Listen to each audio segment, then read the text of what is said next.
Studios, the AusBiz COB is the key stuff you need to know about the day in business and finance. G'day and welcome to the COB on this Friday, July the 3rd. I'm Andrew Gagan. Thanks for joining us as we wrap up the day and the week here at AusBiz. And great way to finish the week. In fact, if we look at the local market, a very positive session just gone as we look to settle. Currently, the COB 200 there up 1.4% on the S&P ASX 200, 1.3% higher. And in fact, for the week, we're up close to 1%, bearing in mind we're about 4% lower than those record highs back in March, just prior, of course, to the outbreak of the conflict in the Middle East. Well, let's get to the themes of the day. And golden gains. That illustrates that, in fact, the market led today by the gold miners. We did see the gold price move higher overnight, and as a result, the gold miners have taken flight. The likes of Catalyst up almost 20%, Genesis 15%, Northern Star more than close to 11%. And part of this is also based on what we've heard out of the States. Jobs reprieve, that references certainly a weaker than expected jobs print out of the States, leading to expectations perhaps that pressure is off as far as the Fed needing to hike rates. And once again, of course, if we see lower rates or the fact that they don't move, that's a better environment for gold.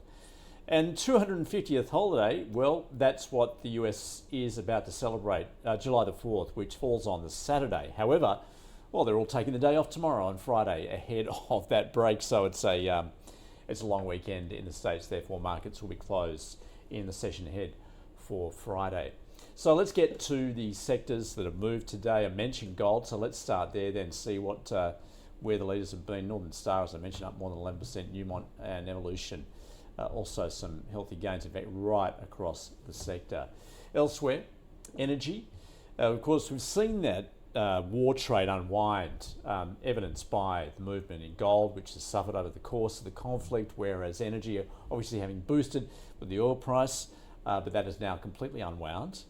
In fact, the price of Brent having hit, I think, about $126. That was the high during the conflict. It's now back down to $72. In fact, we heard from Richard Weissman from Weissman Consulting, the chartist, earlier this morning. He's saying he's looking at the chart. Technically, he said there's no reason why oil cannot fall to $40 a barrel. Elsewhere, a quick look at the insurers. They're just a little mixed with Suncorp coming off on some corporate news. I'll get to that. In fact, let's go there. It has cut its gross written premium growth forecast for 2026 to 2.7%. Elsewhere, we'll just jump out of that to some of those corporate stories. PEXA saying it will push for any proposed reduction in regulated electronic conveyancing fees to be phased in over 4 years. That's certainly the case in New South Wales. We're looking to perhaps limit those fees. ASX falling as the Federal Court approves a more than $20 million fine for misleading conduct related to its CHESS replacement project. Boss Energy advancing on fast-tracking uranium mine study. Tourism Holdings, it's been granted due diligence access to BGH Consortium for its potential acquisition. Well, it's that time of the week where we sum it up. Let's check in with Chief Economist at AMP, Shane Oliver. Shane, welcome back to you. Good to have you on the show. So, new financial year. Belated Happy New Year to you. All right, let's look back then, Shane. From an equity perspective, and we've spoken about this before, of course, the Australian market very much underperforming its global peers. Look, what do you put that down to? Clearly higher interest rates here. Also, more recently, I guess we've had those budgetary changes as well. Overall, what do you see as being that biggest drag for the Australian market? I think it's probably high interest rates, or the fact that we've had 3 rate hikes, whereas other central banks have largely been on hold or have raised rates only modestly, or they've come from much lower levels, like in Japan. I think that's probably been the biggest single drag. But then you throw in a whole bunch of other things as well. You can see the severity of that underperformance in that chart there. Now, of course, that is the price indexes. If you add in dividends, then we look a little bit better. We're up about 6% rather than 3% over the last financial year, but we're still massively underperformed the US, Europe. Japan is literally off the chart. There, I haven't got Japan on that chart, but it was up something like, if you look at the Nikkei, up something like 70%. Topics was up something like 40%. So it's certainly been a big underperformance.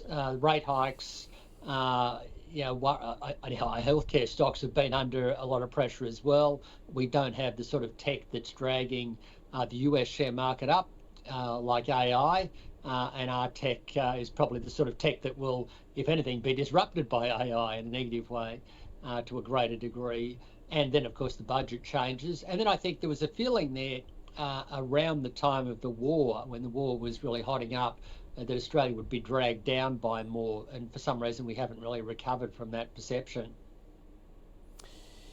Now, though, we're still apparently some way off as far as getting some sort of resolution to that conflict.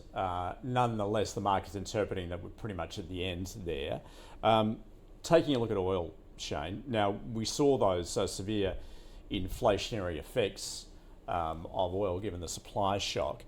Do you feel as though then perhaps those inflationary pressures are starting to ease, and therefore perhaps the need to raise interest rates both here and also in the States and elsewhere is less likely? Look, I think they probably are, and that's why we've seen a bit of a rally in the last week. In Europe, for example, the inflation numbers came in below expectations. In the US, we've seen Fed Governor Walsh indicate that inflationary pressures have receded a little bit since the last meeting they had, which was about a month ago. And that's taken a bit of pressure off the Fed in terms of having to raise rates. And of course, we also got some payroll numbers out of the US overnight, which were a little bit on the softer side, not disastrously so, but certainly not consistent with an overheating jobs market in the US. So all of those things have certainly helped. I just heard your comments coming into this interview with me. I mean, that analyst looking at the chart saying that oil could go to $40. If it goes to $40, then you're going to see a real collapse in inflation. Of course, the question is it going to go to $40? I would say from a fundamental point of view, that seems unlikely just yet because of the desire by other countries to rebuild their inventories. And so far, when you look at a chart of ships through the Strait of Hormuz, it's still way below normal levels. So we've still got a way to go there. So my feeling we would probably end up consolidating here in terms of the oil price. That said, it takes a while for the full impact to unwind. And I think there's still the flow on to things like fertiliser costs, plastics and so on that we're yet to see the full impact of. So there's still a little bit of pressure to come through.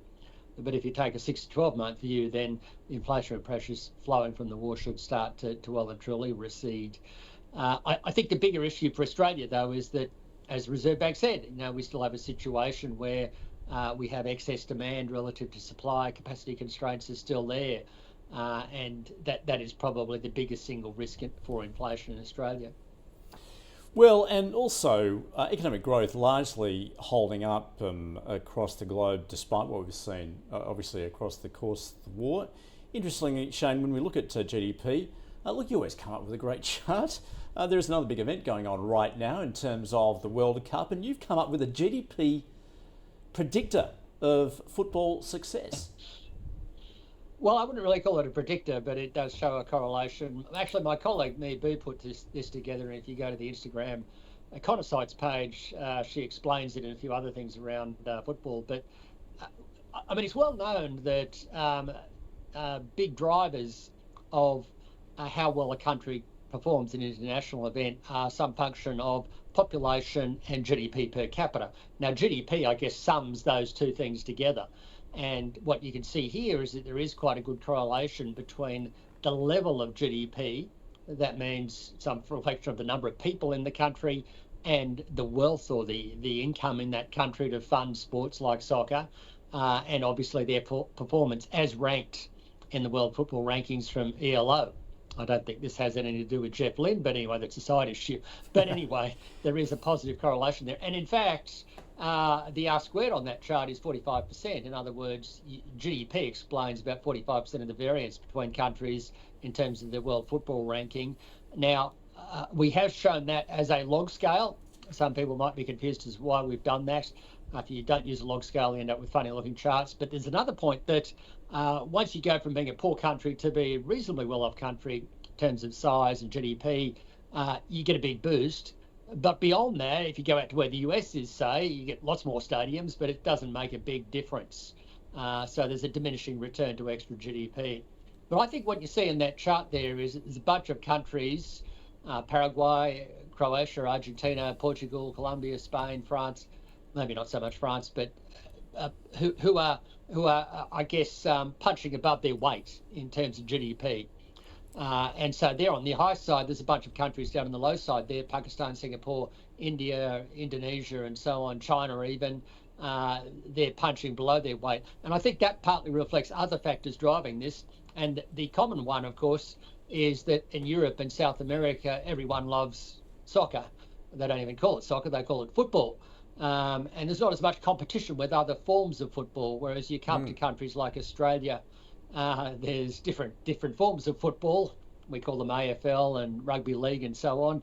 And therefore, soccer is sort of has to compete with those sports for dollars and people and so on.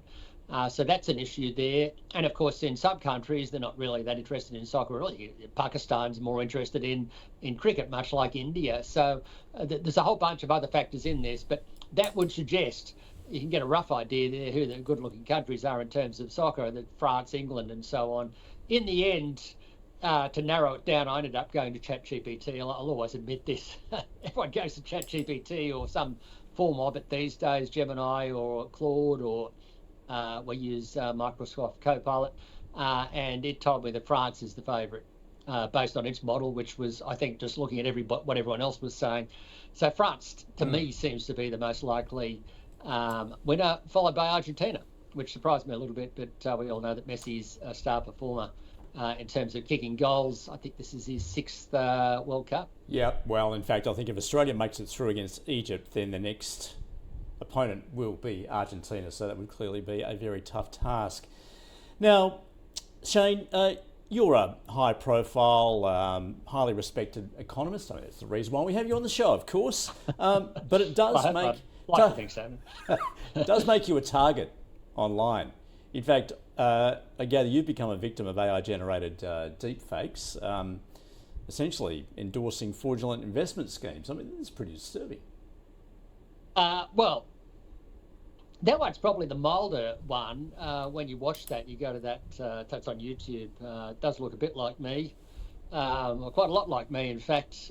It has the glasses on that I've got on right now, although I don't wear them all the time. But the funny, I mean, someone saw that internally, and then we sought to bring it down. I think you have to put some effort into working out who's the fake and who's not in this case. I mean, in some ways, the best form of praise is copying. So maybe I should be happy at this. But some of these fakes end up trying to, get money off people. So it's all about making a buck, and that, I think, does concern me a lot. That's why I'd rather bring those things down. But one thing you should note about this, and we did this, my colleague Meeboo posted this little thing yesterday, I sent it around as well, that I never wear plain white shirts. There's pink. I don't think I've had a plain white shirt for 20, maybe 25 years, ever since I went to media training. They say, don't wear a white shirt because it strobes and looks funny on camera. Digital cameras may have fixed that, but I've got in the habit of never going back to a white shirt. And the other thing, you notice with AI-generated content, your face moves around in a somewhat funny way. The wrinkles aren't aligned at all points in time, so you can often work out that it is a bit of a fake. But it's certainly a concern, and we have had trouble over the years trying to bring down some of these deep fake impersonators of me and Diana and others. Often the toughest is WhatsApp. Once it's on WhatsApp, it is very hard to get it down because they've got their own phone number and all that sort of thing. So it's a lot harder with WhatsApp, bit easier with some of the other more common social media forms. But it's always a bit of a lag, and sometimes they refuse to play ball and it stays there, and there's unfortunately not much we can do about it. But I have noted, if you look at my social media pages on LinkedIn, Blue Sky and X, I do actually say that we don't solicit for funds and we don't spruik. trading schemes. And so if you're going to replicate a site that I would have and put the same videos up there and try to get a bit of money off viewers or subscribers at the same time, then you can't fully replicate it, because you're going to have to put in that bit about not spruiking and not soliciting funds. So that sort of partly covers it, but not fully. Some people are still going to be caught out on this and think that the fake me is the real me, and unfortunately it's not. Well, unfortunately, our own David Koch has also been battling that issue as well. Has. And well, I do point out, Shane, you are speaking to someone who is wearing a plain white shirt, but I can guarantee I am very real. As are you. Great to talk to the real Shane Oliver. Shane, enjoy the football, the soccer, whatever you like to call it. Have a great weekend. Thanks for joining us on AMP. Thanks, Andrew. Okay, let's now turn to the stock of the day. It was Intelligent Monitoring. In fact, we caught up with them yesterday off the back of some corporate news, their foray into the UK. You can catch up with that if you head to the website. But off the back of that, we asked our experts, Luke Winchester from Area of the Capital and David Novak from Wealthwise Education, for their opinion of the stock.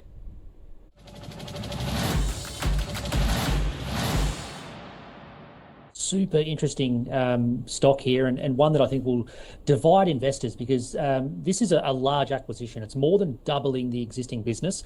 For context, Intelligent Monitoring did buy the Australian assets of ADT not too long ago, 2 or 3 years ago. So they are familiar with the brand. They're familiar with this business, to a certain degree, obviously geographical differences aside. It's high risk too, so execution over the next few years is going to be critical. But yeah, look, it's had a big bounce today, up 7.5%. It's broken above that previous peak in May, as you can see. I mean, I just looked at this stock going back to 2019. It was up to a touch $6. So, who knows? It could get back there. Certainly if they succeed in the future and get that debt level down. But it is a high-risk play. But yeah, look, if you're a shareholder, I would be holding this, keeping a watch on it. But just, for a microcap, as Luke said, that's a massive, massive investment and debt they're taking on.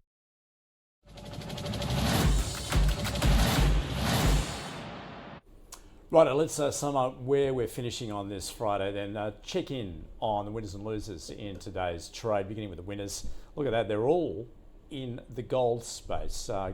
Bit of a golden day, led by Catalyst, up more than 18%, Genesis, Northern Star, all doing very well. Those that have fallen, though, include PEXA, which is facing some regulatory issues, which may impact its revenue line. Centuria also coming off next DC. Fortescue off the back of some potential issues out of China in terms of the supply and demand for iron ore. In the small cap space, Talga up 27%. Also, some of those other smaller gold miners doing very well today as well, whereas those that have fallen include Coria, up almost 12%. So let's take a look at what's happening overnight. Well, happy birthday, America. Happy 250th birthday, in fact. They're taking the holiday to celebrate that occasion tomorrow, Friday, but July the 4th, of course, falls on the Saturday. Also getting some PMIs out of the EU. And next week, fairly thin on the ground, but the RBNZ is making its interest rate decision, and also the minutes from the FOMC meeting will be revealed. Some further colour in as to the decision making there from the Fed. All right, let's recap then. The markets, 1.4%, let's call it that, on the CBO 200. Similar moves there we've seen with the S&P ASX 200, led very much by the healthcare sector. That's up more than 2.5%, similarly with the material sector as well. That is this Friday. That is the week here at AusBiz. Thanks for watching and listening.